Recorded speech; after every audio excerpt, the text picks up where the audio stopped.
Welcome to TJ Militaria.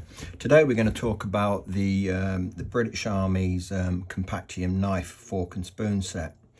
This set was part of the review that was carried out of British equipment prior to the anticipated invasion of Japan, where they decided that we're going to modernise and make the kit more user-friendly and more practical for operations in the Far East.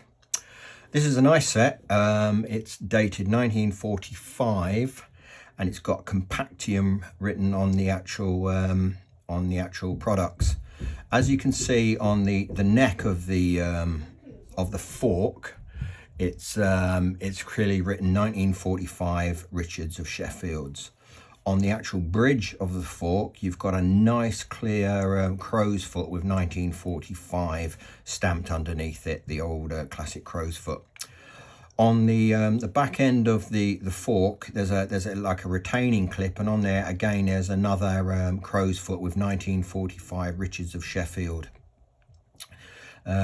Underneath you've got like a stainless steel marking here. To remove the items, it's not rocket science. You've got a little clip that slides open, which then breaks down the knife, fork and spoon into the relevant items. As you can see on the knife, there's sort of raised areas here which slot nicely into indentations on the fork and the spoon, which then allows them to stay together, to stop rattling, and for the clip to hold them together.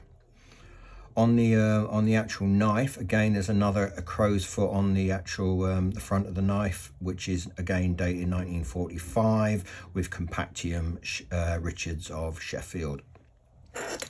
This was leaps and bounds, I believe, ahead of what was actually currently issued to the British Army, which was a knife, fork and spoon, which you would get in any NAFE or canteen. This was, like I said, leaps ahead of the American equipment and the British equipment, and was carried on in the Far East, Malaya, etc., Borneo. It's just a shame that this was never carried forward into the Cold War and further on down the line. When I was in the army, they all you had was the knife, fork and spoon that was issued to you, which you inevitably lost, and then you had to sort of borrow a set from the cookhouse, which wasn't ideal. These, I think, would have been an excellent continuation of an item that would have been essential to any soldier's kit.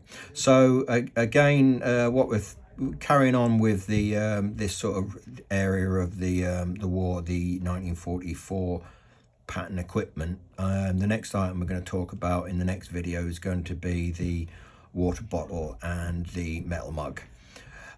So I'd just like to thank you all for coming back and having a look at my site. Again, if you want to have a look at any of these items, they're on my website, TJ Militaria, and any questions that you might have, or anything you'd like to know about, or anything you'd like to see, just let me know and I'll do a video on them. So once again, thank you very much, and I'll see you at the next video.